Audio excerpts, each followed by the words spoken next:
Mr. Chairman, congratulations.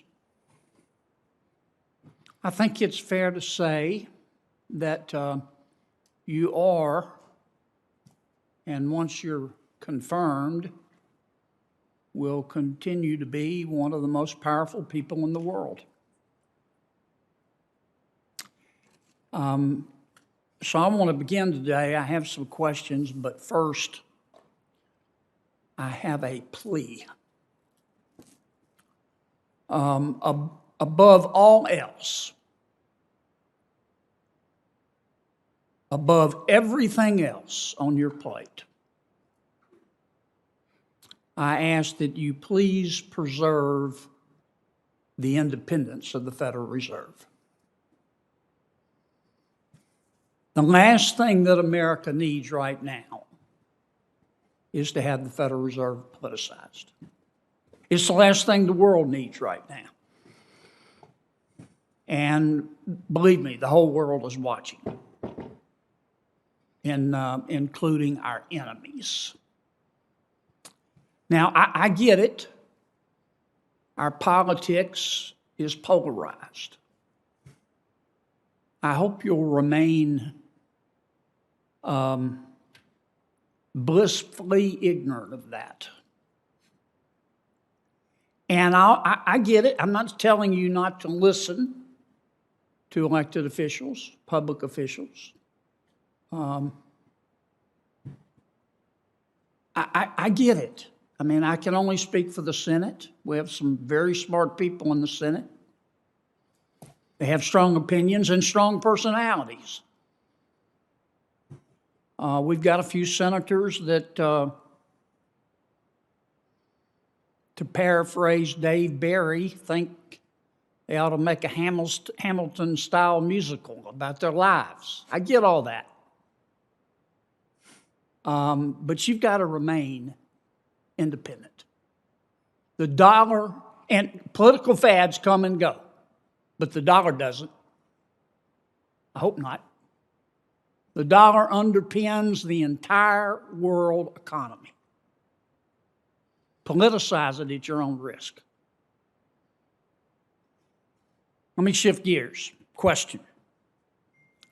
Professor Keynes, about whom I know you know more than I do, but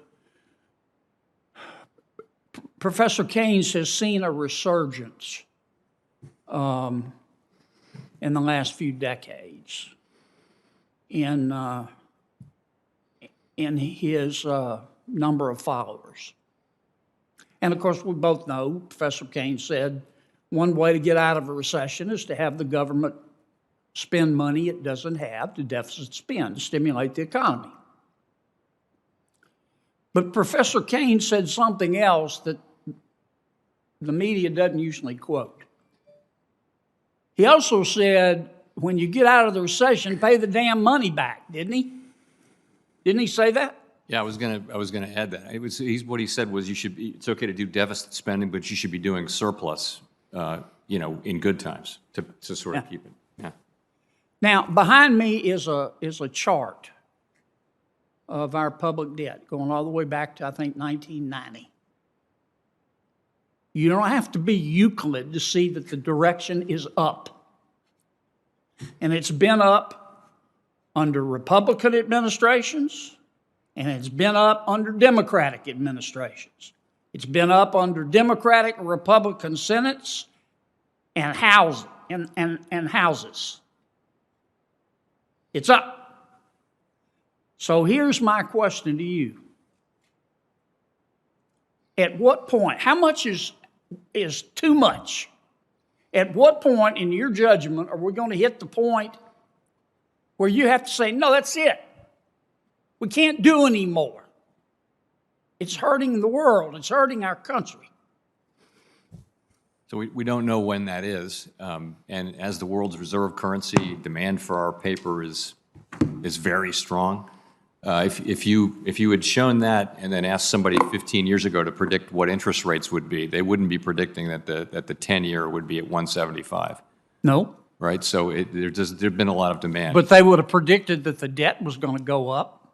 They would have looked at that picture and said, well, you must be experiencing difficulty borrowing, but we're not at all. So no, we're on an unsustainable path. Debt is not at an unsustainable level, but the path is unsustainable, meaning it's growing faster than the economy, meaningfully faster than the economy.